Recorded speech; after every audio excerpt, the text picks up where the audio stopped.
Hey guys, it's Mike from Image Wash Products. First of all, just want to thank you for your purchase of our touchless soaps. We're real excited for you to start washing with them. But before that, we wanted to give you some tips and tricks on how to get the absolute best performance out of the touchless system, as well as just set proper expectations for what touchless is and what it does. So the big thing that we found with touchless is the misconception of what it is or what it does. It is not meant in any way, shape, or form to replace your traditional bucket, brush, mitt washing that you would do with like platinum wash or wash and wax. You want to make sure you keep your regular regimen of your bucket or mitt washing, but what touchless does and where it shines the most is in between those bucket and brush washes. You could pull out the touchless stuff. You can wash your truck in a quarter of the time. Sure, it's not going to be as perfect as it would be if you pulled out the bucket and brush, but you could do it a lot faster, and the vehicle looks pretty dang good. And what's really nice, especially we're up here in Michigan, is it neutralizes that surface. Like if you got road salt or you got dirt, grime, that kind of stuff, it's corrosive to your paint and to any surface on your vehicle. So you always want to make sure to get that off, get it neutralized, and yeah, that's where maintenance wash really shines. Does 90% clean, okay? So we're gonna wash this vehicle here in a second, but before that, I just wanna talk about some tips and tricks here to get you the best results out of the touchless system.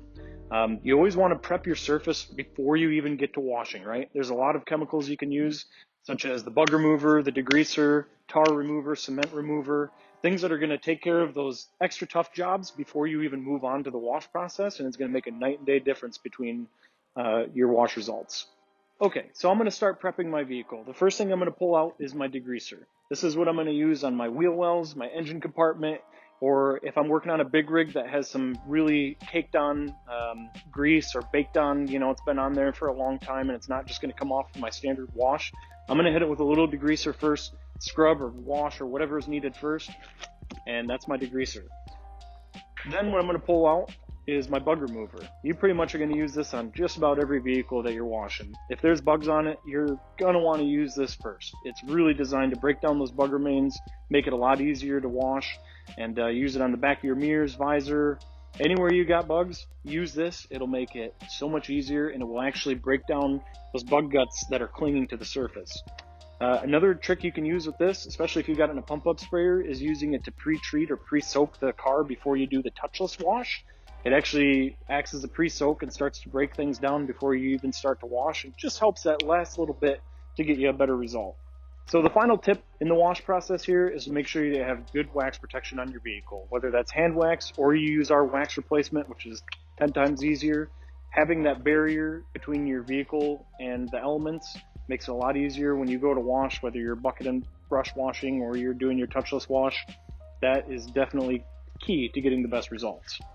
So our first step here is to mix the soap into the foam cannons before we get started. They're concentrated soap, so all you need to do is fill a quarter of your foam cannon with soap and the rest of it with water, and you've got the perfect ratio.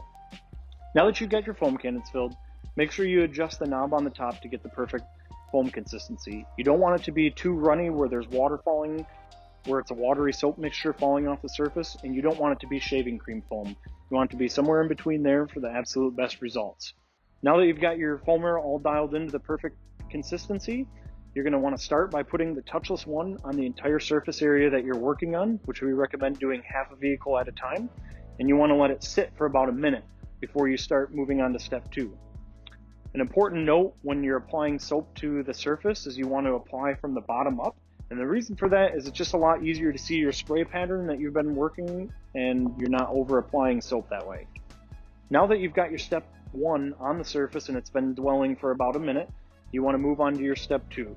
You're going to foam starting from the bottom up, cover the entire surface that you're working on again, right over top of the foam of step 1. And once you're done completely covering the surface, you're ready to move on to rinsing. So what's happening while both of these chemicals are mixed on the surface is it's creating a reaction that breaks the static bond between the dirt and grime and the surface, and it's helping lift and clean that surface at the same time. It is absolutely crucial that you use both of these products, first step 1 and then step 2 directly over top of it to get the good results. So now that we've given those soaps a chance to mix on the surface and do their job, we're going to move on to rinsing.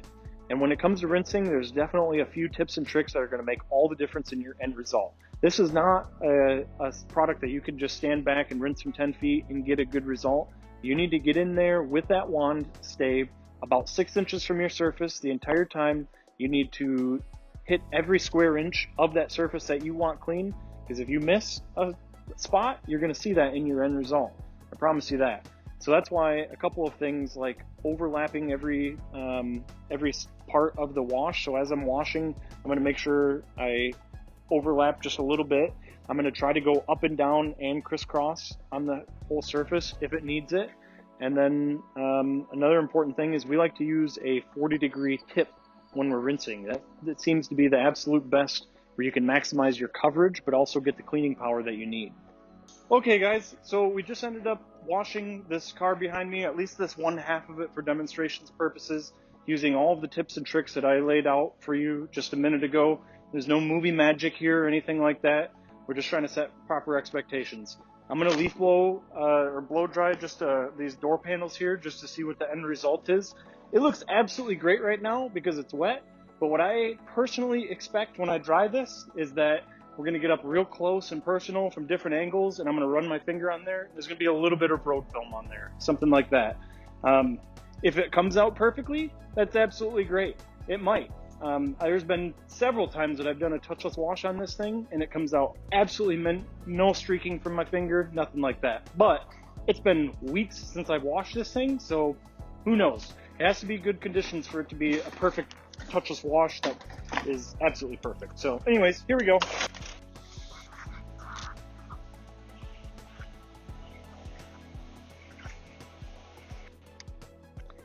So there you have it. All I've done so far is I blow dry this, and standing back from just 2 feet away, it looks pretty dang good. I don't even know if there's road film on here until I run my finger. I'm actually going to use this microfiber to run through there just to see if there is any road film. And we'll see what we got. Ready? Live test. And remember, this has been quite a while since I've washed this, and I don't even think there's any Invisishield left on here. So, and we always do black. It's wax replacement. Anyways, and we always like to do the black vehicle because this is by far the hardest to hide road film on. So if it does good here, it's going to do good on any other vehicle. So again, I'll have my cameraman, I'm smearing like water on there now, but I'll have my cameraman try to get different angles, but I'm struggling to see anything left behind, honestly. So, you know, again, you could do the same exact process and you might have a little bit of road film left behind. That's expected. That's 2-step, okay? But if you keep up on this, you do the wax replacement on their regimen, and you're bucking and brushing, you can get results just like that too. So if you have any questions, don't hesitate to reach out, but please follow these steps. It's critical to getting the good result in the end. No cheating. So prep, wash, protect. Don't forget to like, follow, or subscribe if you like what we got here, and we're here if you need us.